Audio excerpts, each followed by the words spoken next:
How does it feel to race a car that it was a winner? You kind of like have a baton that is being passed to you. Well, you better do two things right. You better go fast so you don't look like a fool, and you better not damage anything.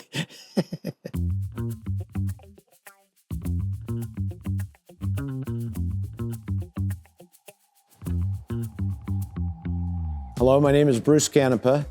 We're here at the Canepa Motorsport Museum in Scotts Valley, California. And today we're going to start our conversations talking about a 917 and the 962.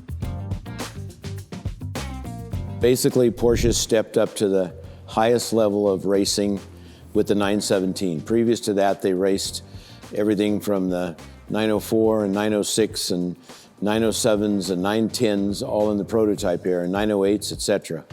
And then they moved to the top echelon, which was, 5-liter class car with a 917. And what was amazing is they built 30 of these cars basically all in a year to have them eligible and homologated to be able to race them. And then when they showed up, they won everything. It was the ultimate prototype car in that era, starting in 1969.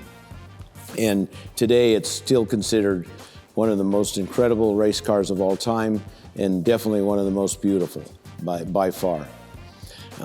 That was an era where rules were very limited.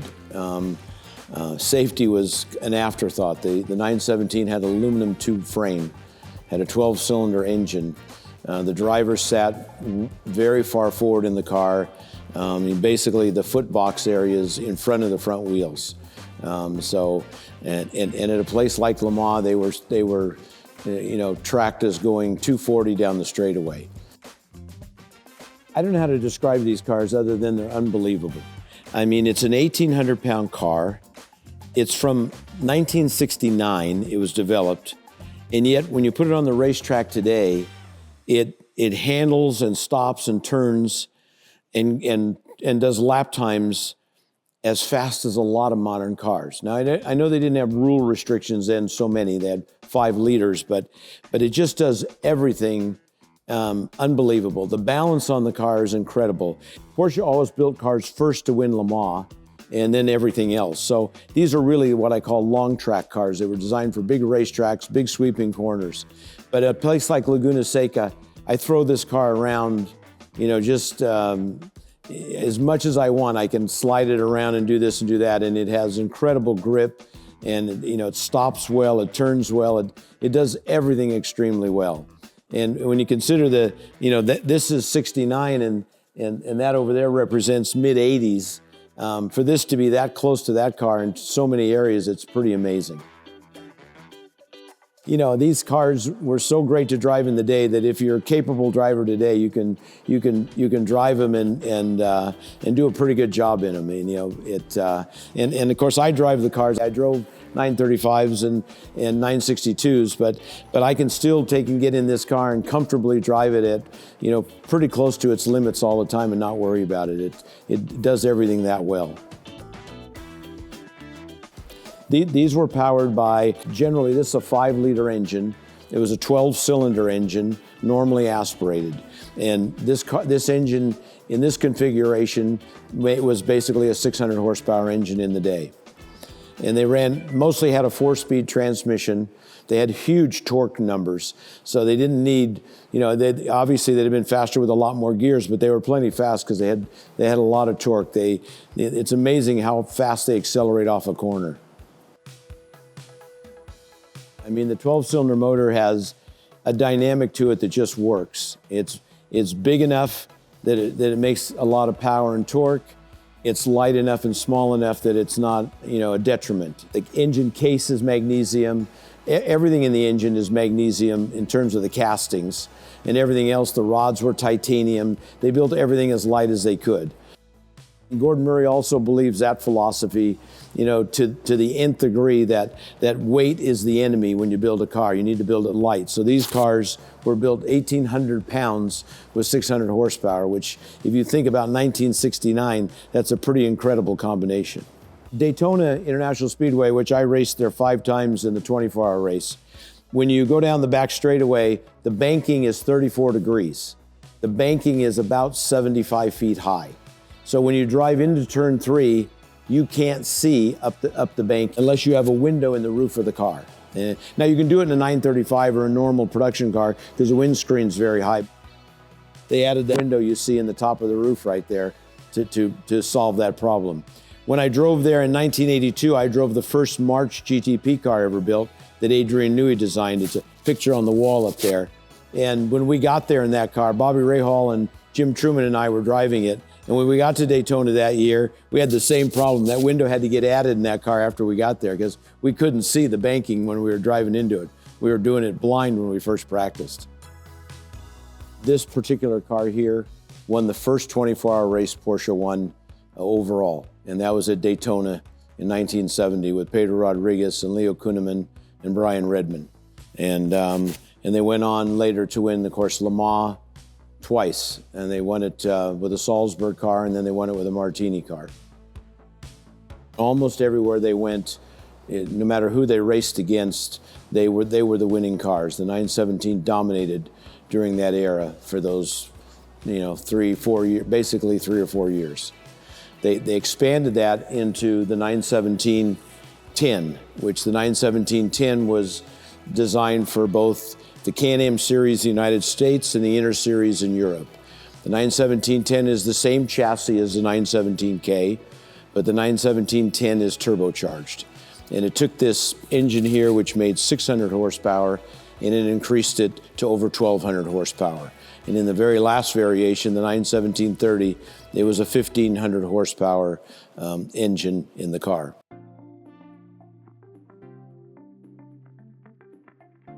Then Porsche kind of took a turn, and they went from prototype cars to production-based cars. So they built an RSRs in 74, and then a 934, and then 934.5, and then 935. And then they came back to prototypes with the 936. And the 936 again won Le Mans, and multiple times. And that car ran from 1976 to 1980. And then shortly after that, they went to a completely different era of building cars. They went to aluminum monocoque tub, they went to full ground effects, and they created the first version of this car you see here, which was called a 956. Then they expanded it to a 962. And really the only difference in a 962 was they extended the front of the car so that the driver sat further back for safety purposes, and the engines started getting bigger. They started with a 2.8 liter.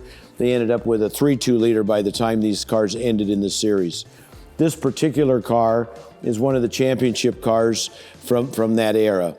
The factory team cars were sponsored by Rothman. There were 8 or 9 cars built. This was the first of the cars built. This was chassis 2 of the 962s. The first car was a prototype. This was chassis 2. Chassis 2 was driven by Ickx and Moss, won 4 races that year. And Jacky Ickx, when he retired, this was the last car he won a road race in, a sports car race in before he retired, this exact car. And of course, the Rothman cars were just beautiful. That livery has never gone out of style. It's timeless. From that point, this car really set the standard, and they continued with most everything in prototype cars from that day forward. So they went from these cars to a number of different LM version cars, RS Spiders, and of course the 963 today, and everything in between. So prototypes have become the standard for the top echelon of racing for Porsche from that day forward. And then they've won multiple championships in every division with those cars. This was the beginning of ground effects. This was the beginning of the cars literally having the bottom of the car look like the bottom of the wing of an airplane, which created tremendous downforce. That whole design continued for a number of years till the cars literally got too fast, and then they slowed them back down by removing some of that. And today they're back to as fast as they were before, but these were the beginning of ground effects in cars. And then the engine in this car, instead of being behind the transmission or in the rear of the car, it was mid-engined. So it allowed Porsche to put the engine in the optimum place displacement for balance of the car. They started with a 2.8 liter engine. They started with a 2.8 liter engine that had liquid-cooled heads for the first time. They did it in the 936, but it continued in this with liquid-cooled heads, 4-valve, dual overhead cam. Those engines and twin turbo.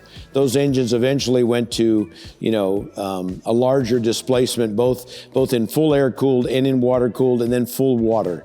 So they ended up at a 3.2 displacement with twin turbos, and they ended up at a peak of about 800 horsepower, which was what the last 962s were. I've not driven this particular car, but I drove 962s in period when they were raced, and I still have a 962 in the back of the shop, the one that I drive in the historic races today. How does it feel? Great. I mean, it's a whole different thing to be in a ground effects car, because it's not something you feel. It's just such an increased amount of grip, it's unbelievable. How far you can drive into a corner before you even step on the brake, because the car is so well stuck to the ground, and how fast you can go through a corner because of that amount of grip is hard to describe. It's just amazing how fast the cars are. Those are the two key things. I mean, lots of cars can go fast in a straight line, but these can go fast in a straight line a lot further before they have to slow down, and a lot faster through the corner than any other kind of car. Really, like all the cars here in the museum, I'm a history buff and I'm a racing buff, so you see every car in the museum is a race car. And so having said that, if I have a race car, I want to try and have the most significant, the one with the best history, the best looking, all those kind of things. It's kind of a combination of things. So it doesn't matter what kind of car it is, it has to be the best of that. It's easier with Porsche than a lot of other cars, because Porsche, lots of companies have had small times in their history where they had racing success. Whether it's the 50s or the 60s or the 70s or the 80s, very small areas. Porsche, fortunately, and by design, the way they build cars and their whole their whole business model is to prove their cars that they're going to build for the road. And there's no better way to do that than in racing. And Porsche is the only company I know of that has had championship racing history every decade from the time they started as a company.